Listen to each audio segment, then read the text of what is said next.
Assalamualaikum warahmatullahi wabarakatuh. Apa kabar kalian? Semoga kalian baik-baik saja dan tetap diberikan kesehatan oleh Allah Subhanahu wa taala. Bantu channel kami dengan cara subscribe dan tekan tombol lonceng kalian. Terima kasih. Semoga kisah ini bermanfaat.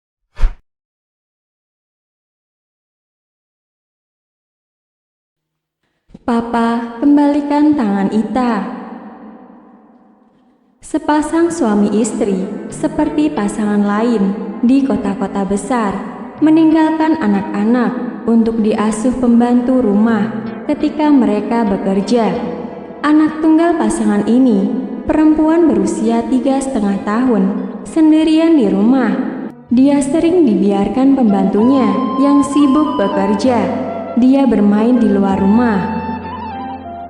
Dia bermain ayunan, berayun-ayun di atas ayunan yang dibeli papanya, ataupun memetik bunga matahari, bunga kertas, dan lain-lain di halaman rumahnya. Suatu hari dia melihat sebatang paku karat. Dia pun mencoret semen tempat mobil ayahnya di parkiran, tetapi karena lantainya terbuat dari marmer, coretan tidak kelihatan. Tempat kerja karena jalan macet. Setelah sang anak mencoret penuh sisi yang sebelah kanan, dia beralih ke sebelah kiri mobil. Dibuatnya gambar ibu dan ayahnya. Gambarnya sendiri, lukisan ayam, kucing, dan lain sebagainya. Mengikuti imajinasinya, kejadian itu berlangsung tanpa disadari si pembantu rumah. Pulang petang itu, terkejutlah ayah ibunya melihat mobil yang baru setahun dibeli dengan angsuran. Si bapak yang belum lagi masuk ke rumah ini pun terus menjerit. Kerjaan siapa ini? Pembantu rumah yang tersentak dengan jeritan itu berlari keluar. Dia juga beristighfar. Mukanya merah padam, ketakutan, lebih-lebih melihat wajah bengis tuanya. Sekali lagi diajukan pertanyaan keras kepadanya.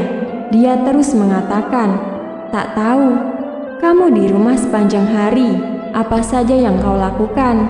Hardik si istri lagi.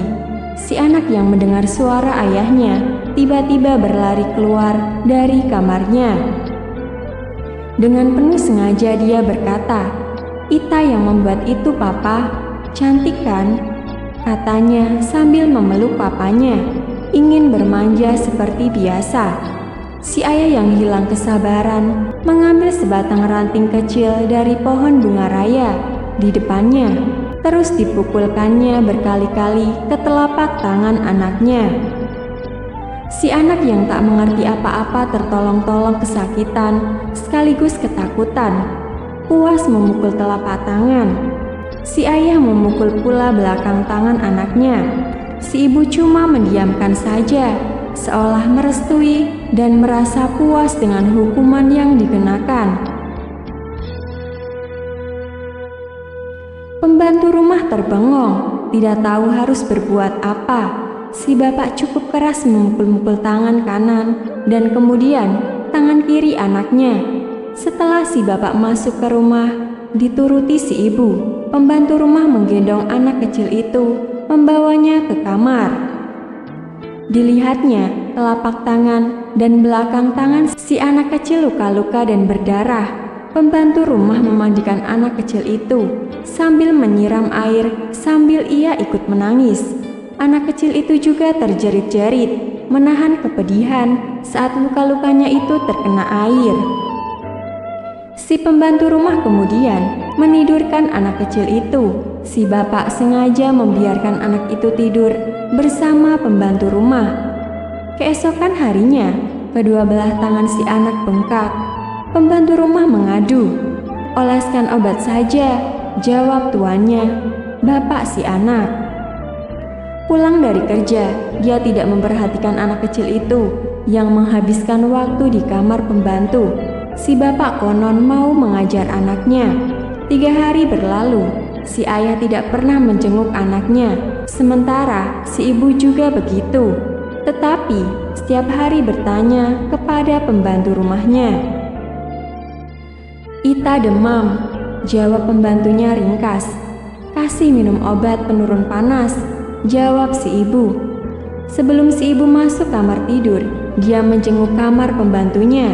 Saat dilihat anaknya, Ita dalam pelukan pembantu rumah, dia menutup lagi pintu kamar pembantunya. Memasuki hari keempat, pembantu rumah memberitahukan tuannya bahwa suhu badan Ita terlalu panas. Sore nanti kita bawa ke klinik, kata majikannya itu. Sampai saatnya si anak yang sudah lemah dibawa ke klinik. Dokter mengarahkan ia dirujuk ke hospital karena keadaannya serius. Setelah seminggu dirawat inap, dokter memanggil bapak dan ibu anak itu. Tidak ada pilihan. Katanya yang menyusulkan agar kedua tangan anak itu diamputasi karena gangren yang terjadi sudah terlalu parah. Tangannya sudah bernanah. Demi menyelamatkan nyawanya, kedua tangannya perlu dipotong dari siku ke bawah, kata dokter. Si bapak dan ibu bagaikan terkena halilintar mendengar kata-kata itu. Terasa dunia berhenti berputar. Tapi apa yang dapat dikatakan? Si ibu merangkul si anak dengan berat hati, dan lelehan air mata istrinya. Si bapak terketar-ketar menandatangani surat persetujuan pembedahan. Keluar dari bilik pembedahan selepas obat bius yang disuntikan habis. Ia anak menangis kesakitan. Dia juga heran melihat kedua tangannya berbalut kasa putih. Ditatapnya muka ayah dan ibunya. Kemudian ke wajah pembantu rumah. Dia mengerutkan dahi melihat mereka semua menangis. Dalam siksaan menahan sakit, si anak bersuara dalam linangan air mata, "Papa, Mama, Ita tidak akan melakukannya lagi. Ita tak mau dipukul papa. Ita tak mau jahat. Ita sayang papa, sayang mama," katanya. Berulang kali membuatkan si ibu gagal menahan rasa sedihnya.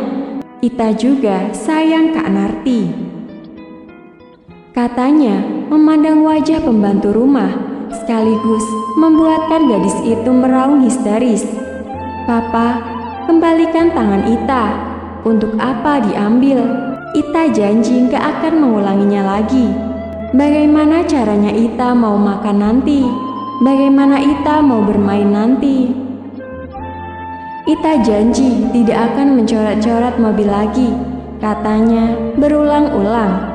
Serasa copot jantung si ibu mendengar kata-kata anaknya. Meraung-raung dia sekuat hati, namun takdir yang sudah terjadi, tiada manusia dapat menahannya.